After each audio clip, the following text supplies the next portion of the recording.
कभी अनुभव किया है आपने उस अंतहीन वार्तालाप को जो आपके भीतर चौबीसों घंटे चलता रहता है?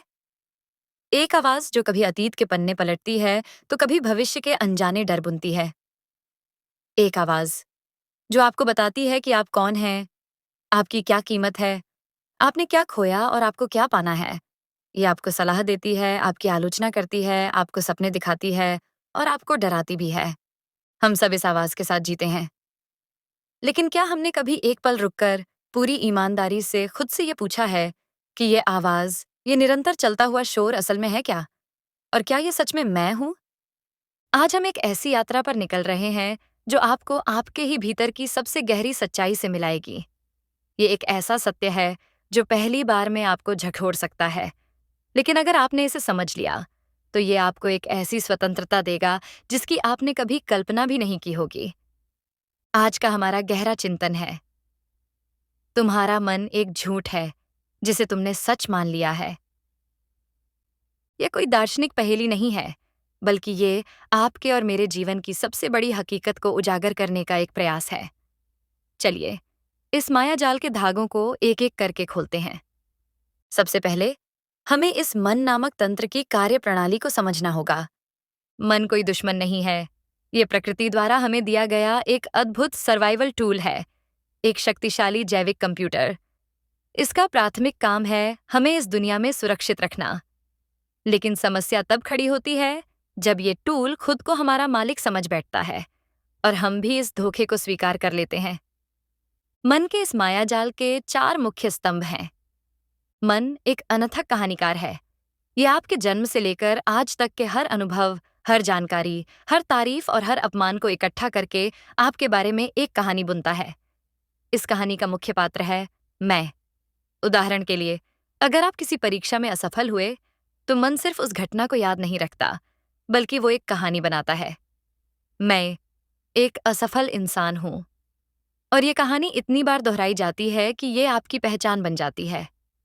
मन आपकी यादों का एक विशाल संग्रहालय है, लेकिन ये एक निष्पक्ष संग्रहालय नहीं है। ये उन यादों को बार बार सामने लाता है जो आपकी मैन की कहानी को और मजबूत करती हैं। अगर आपकी कहानी है कि मेरे साथ हमेशा बुरा होता है, तो ये आपको जीवन की उन 10 अच्छी घटनाओं को भुलाकर उस एक बुरी घटना को प्रमुखता से याद दिलाएगा। ये आपकी स्मृतियों का उपयोग आपको आपके ही बनाए हुए अतीत में कैद रखने के लिए करता है। अपने अतीत के डेटा के आधार पर मन लगातार भविष्य की गणना करता रहता है। ये हमेशा क्या होगा अगर, व्हाट इफ के जाल बुनता है। क्या होगा अगर मैं बीमार पड़ गया? क्या होगा अगर मेरी नौकरी चली गई? ये आपको उन हजारों संभावित खतरों से बचाने की कोशिश करता है जो शायद कभी घटित ही ना हो। और इस प्रक्रिया में ये आपके वर्तमान के सुकून को छीन लेता है और उसे चिंता और भय से भर देता है। मन का सबसे सूक्ष्म और निरंतर चलने वाला काम है हर चीज पर फैसला सुनाना। अच्छा बुरा, सही गलत, सुंदर बदसूरत, पसंद नापसंद। ये हर अनुभव, हर व्यक्ति और हर स्थिति पर एक लेबल लगा देता है। ये किसी भी चीज को वैसी नहीं देख पाता जैसी वो है। फूल को देखते ही ये कहता है, यह सुंदर है, लेकिन वो वाला ज्यादा सुंदर था। इस निरंतर तुलना और निर्णय के कारण हम जीवन के सहज सौंदर्य का अनुभव करने से चूक जाते हैं। इन चारों स्तंभों पर खड़ा होता है वो ढांचा जिसे हम मैं या अहंकार, ईगो कहते हैं। ये हमारी सबसे गहरी और सबसे बड़ी गलतफहमी है। यह मैं की झूठी पहचान एक किट की तरह है जिसमें हमने जीवन भर अलग अलग चीजें इकट्ठा की हैं। मेरा शरीर और मेरा नाम, ये हमारी पहली और सबसे बुनियादी पहचान बन जाती है। हम कहने लगते हैं, मैं ये शरीर हूं, जबकि शरीर बदल रहा है, ये बूढ़ा हो रहा है, एक दिन ये नहीं रहेगा। तो मैं ये कैसे हो सकता है? मेरी संपत्ति और मेरे पद, यह मेरा घर है, मैं एक मैनेजर हूं। हम इन बाहरी चीजों से अपनी कीमत तय करने लगते हैं। जब ये चीजें छिन जाती हैं तो हमें लगता है कि मैं मिट गया। मेरे रिश्ते, मैं किसी का बेटा हूं, मैं किसी की पत्नी हूं। ये सब भूमिकाएं हैं जो हम निभा रहे हैं। ये रिश्ते महत्वपूर्ण हैं, पर ये हमारा वास्तविक स्वरूप नहीं है। मेरी मान्यताएं और विचार, मैं इस धर्म का हूं, मैं इस राजनीतिक विचारधारा का हूं। हम इन विचारों के साथ इतनी गहराई से जुड़ जाते हैं कि अगर कोई इन विचारों पर सवाल उठाता है तो हमें लगता है कि वो हम पर हमला कर रहा है। ये पूरी किट, ये पूरा संग्रह हमारा झूठा मैं है। ये एक मुखौटा है जिसे हमने ओढ़ रखा है। तो फिर सच्चा मैं कौन है? सच्चा मैं वो है जो इस सब को देख रहा है। वो चेतना जो जानती है कि शरीर में दर्द है, लेकिन वो खुद दर्द नहीं है। वो जागरूकता जो जानती है कि मन में विचार चल रहे हैं, लेकिन वो खुद विचार नहीं है। इस धोखे में जीने की कीमत। जब हम इस मन की कहानी और इस झूठे मैं को ही अपनी सच्चाई मानकर जीते हैं, तो हम एक बहुत बड़ी कीमत चुकाते हैं। अंतहीन भीतरी कोलाहल। हमारा मन एक ऐसे कमरे की तरह हो जाता है जिसमें एक रेडियो हमेशा फुल वॉल्यूम पर चालू है। ये शोर हमें कभी भी आंतरिक शांति का अनुभव नहीं करने देता। हम शारीरिक रूप से थकते नहीं, जितना इस मानसिक शोर से थक जाते हैं। समय का पेंडुलम।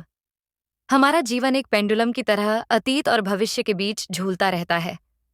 हम या तो अतीत की गलतियों पर पछताते हैं, डिप्रेशन, या भविष्य की अनिश्चितताओं से डरते हैं, एंग्जाइटी।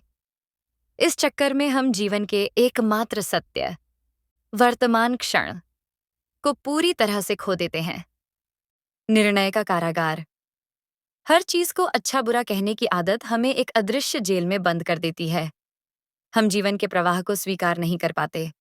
हम हमेशा चीजों को वैसा बनाने की कोशिश में लगे रहते हैं जैसा हमारा मन चाहता है, और इसी संघर्ष में दुख पैदा होता है। रिश्तों का खोखलापन। जब दो लोग मिलते हैं तो असल में दो इंसान नहीं, बल्कि उनके दो अहंकार, उनकी दो कहानियां मिलती हैं। हर अहंकार अपनी कहानी को सही साबित करना चाहता है, और इसी टकराव से रिश्तों में प्रेम की जगह अपेक्षा, अधिकार और निराशा ले लेती है। महाजागृति। तो फिर सत्य क्या है और उस तक कैसे पहुंचें?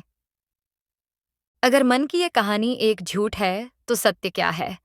सत्य हो तुम, वह मौन शांत साक्षी चेतना जो इस पूरे खेल को देख रही है। आप फिल्म नहीं हैं, आप फिल्म का पर्दा, स्क्रीन है जिस पर यह पूरी फिल्म चल रही है। सुख दुख, अच्छे बुरे विचार, यादें, ये सब फिल्म के दृश्य हैं जो आते हैं और चले जाते हैं, लेकिन पर्दा हमेशा वही रहता है, अछूता, शांत और स्थिर। इस सत्य तक पहुंचने का मार्ग है जागरूकता या साक्षी भावन का अभ्यास। पहला कदम, देखना शुरू करें, ऑब्जर्व। दिन में बस कुछ पल निकालकर बैठें और अपने विचारों को देखना शुरू करें। जैसे आप रेलवे स्टेशन पर बैठकर आती जाती ट्रेनों को देखते हैं, वैसे ही अपने विचारों को देखें। न किसी विचार को पकड़ें, न किसी को धकेलें, बस एक तटस्थ दृष्टा बने। दूसरा कदम, पहचान तोड़ें, डिसआइडेंटिफाई। जब आप लगातार देखना शुरू करते हैं तो आपको अपने और अपने विचारों के बीच एक खाली जगह महसूस होने लगती है। आपको ये बोध होता है कि विचार मुझ में चल रहे हैं, लेकिन मैं विचार नहीं हूं। मैं दुखी हूं की जगह आपको महसूस होगा, मैं जानता हूं कि मेरे भीतर दुख का एक भाव उठ रहा है। ये भाषा का छोटा सा बदलाव चेतना का बहुत बड़ा बदलाव है। तीसरा कदम, वर्तमान में लंगर डालें, एंकर इन द प्रेजेंट। मन आपको हमेशा अतीत या भविष्य में खींच कर ले जाएगा। उसे वापस वर्तमान में लाने के लिए अपनी सांसों का लंगर डालें। बस अपनी आती जाती सांसों पर ध्यान दें। अपने आसपास की आवाजों को बिना कोई नाम दिए सुनें। अपने पैरों के नीचे जमीन के स्पर्श को महसूस करें। ये आपको तुरंत मन के शोर से निकालकर वर्तमान की शांति में ले आएगा। यह समझना कि मन एक झूठ है, इसका अर्थ मन को नष्ट करना नहीं है। मन एक अद्भुत और जरूरी साधन है। आपको हिसाब किताब करने, योजना बनाने और दुनिया में काम करने के लिए मन चाहिए। अंतर केवल इतना है, मन एक बहुत अच्छा सेवक है, लेकिन एक बहुत ही खतरनाक मालिक है। अब तक ये मालिक बना हुआ था, अब आपको मालिक बनना है। आप वो शांत केंद्र हैं जिसके चारों ओर मन का तूफान घूमता है। जब आप अपने साक्षी स्वभाव में स्थित हो जाते हैं तो आप उस तूफान के केंद्र में आ जाते हैं जहां परम शांति है। आप मन का उपयोग करते हैं, लेकिन उसके द्वारा उपयोग नहीं होते। आप उसकी कहानियों में उलझते नहीं, आप उन्हें केवल एक दर्शक की तरह देखते हैं। जिस दिन आप ये जान लेते हैं कि आप मन नहीं है, उसी दिन आपकी असली स्वतंत्रता की शुरुआत होती है। उस जेल का दरवाजा हमेशा से खुला था। बस आपको अपनी कहानी को सच मानना छोड़कर उससे बाहर कदम रखना है।